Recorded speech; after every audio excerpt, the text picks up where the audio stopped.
In this bulletin, new methods to train effective pastors prove successful. Australia's best-known TV doctor is presented with a Citizen of the Year award. And kids are being urged to turn one chocolate Easter egg into real eggs for hungry African families.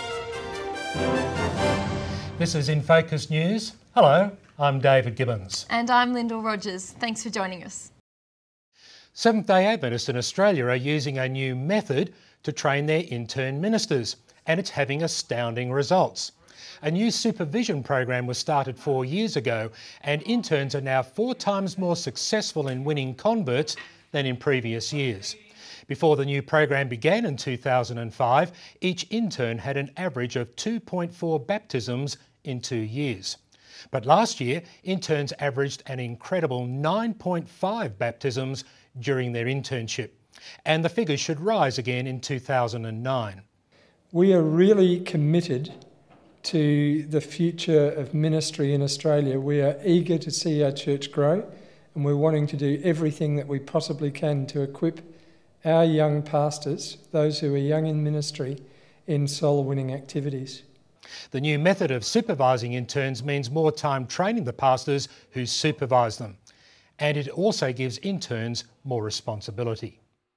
InFocus's regular Merry Medic received the Ryde City Council's highest honour this week. 82-year-old Dr James Wright, who has lived in the Sydney suburb for more than 50 years, was voted Citizen of the Year. In a special ceremony, Ryde City Council Mayor Vic Tagg presented a plaque, certificates and a special release of Australian stamps honouring the community work of Dr Wright. I was honoured to have such a great guy to be Ryde Citizen of the Year. Dr Wright appeared on the Midday Show for 25 years and is still heard on 100 radio stations around Australia, including Sydney's #1 station, 2GB. Ryde Citizen of the Year, marvellous. I was thrilled, really thrilled. Dumbfounded, couldn't speak for a week actually. In 1998, Dr Wright was awarded the Order of Australia for his media outreach and the work of the foundation. And Dr Wright will join us later in the program.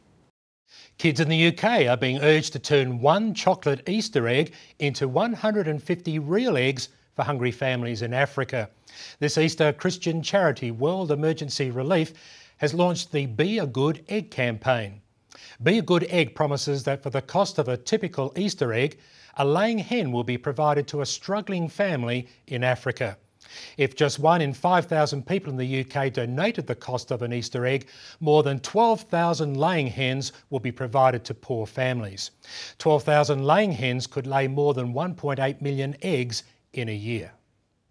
An internet computer game has been condemned as being as addictive as cocaine after a teenager who played it for 24 hours non-stop had convulsions. Many of the 11 million worldwide players of the game World of Warcraft sit alone for hours at a time, immersed in the lives of their fantasy character, undertaking battles and quests. However, a report from Sweden's Youth Care Foundation describes World of Warcraft as the most dangerous game on the market. They say that computer game addiction is becoming more widespread across the world. The Adventist Church has sharpened the skills of its frontline evangelists from Australia, New Zealand and the South Pacific. 3 days of in-service training in Sydney gave the evangelists several hundred ways to improve their soul-winning skills. Lectures gave details of successful church growth projects and presented new research confirming the Adventist view that in prophecy a day equals a year. Collectively, these evangelists run about 1,000 meetings each year to encourage the public to consider Christianity. Per capita, the Adventist Church has one of the highest numbers of evangelists of any Christian denomination in the world. The Seven Network in Australia has announced that the Anglican Media Sydney production The Life of Jesus will be broadcast nationally on Good Friday this year. The Life of Jesus is a sequel to the Christ Files 1-hour TV special, which was broadcast by the Seven Network on Good Friday last year to a total audience of 260,000 viewers. Dr John Dixon is the series host and co-founder of the Centre for Public Christianity. New Zealand's Seventh-day Adventists are rethinking the focus on their church services. Traditionally, children are not counted in the size of church statistics and are referred to as the Church of Tomorrow. According to Kylie Ward, Children's Ministry Leader of the New Zealand Pacific region, kids are important and have a lot to offer local congregations. We've got a great resource with children. They're colourful and they're energetic and they're filled with faith that encourages our hearts. Yet how many children we have is anybody's guess. So the Kids Count campaign is intentionally going out to find out how many children we have across the NZPUC. This year, Ward is working with the Asian Church in Auckland, the Mosaic Church in Palmerston North and the Powerhouse in Wellington to help these congregations intentionally plan weekly kids activities at church. There are 14 million Seventh-day Adventist members around the world, but an additional 16 million attend the church meetings, many of whom are children. A new television series seeks to inspire and encourage Arab women and teens to maintain their Christian faith. According to Arab Vision, Middle Eastern families and societies are frequently conservative, and the contemporary world appears to be confusing and tumultuous. Both Christians and Muslims living in the Middle East and Northern Africa are watching the informative, humorous and challenging Christian programs, mainly via satellite TV. And viewers have requested copies of the Bible to read for themselves. A new study reveals that children in Australia will more likely see pornographic images due to a proliferation of easily available X-rated material. The Australian Institute of Criminology says that there is a very high chance that teenagers will be exposed to pornography before the age of 18, before they have developed a healthy sexual identity.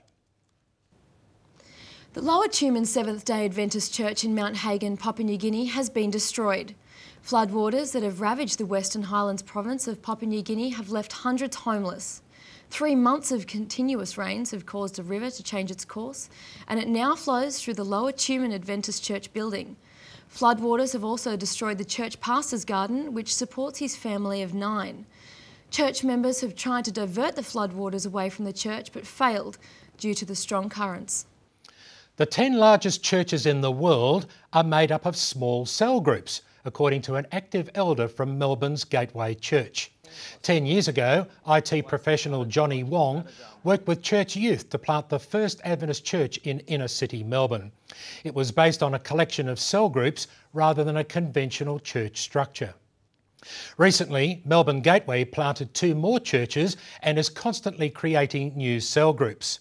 Its members come from 20 countries, mostly in Asia.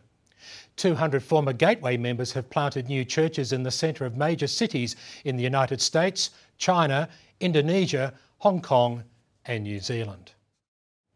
The Seventh-day Adventist Church in the South Pacific is spearheading a new system to increase efficiency and resiliency in organisational operations. Enterprise risk management is a system designed to ensure risks are managed and reported in a coordinated and systematic way. Risk management is more than insurance. The key is to know what your risks are and how to effectively manage those risks by putting controls in place. There are over 14 pilot sites scheduled to begin using the new system in the South Pacific over the next 12 months, and it will take up to 5 years before the system is implemented throughout the region. That's InFocus News for this week. Thanks for watching. I'm David Gibbons. And I'm Lyndall Rogers. Thanks for joining us.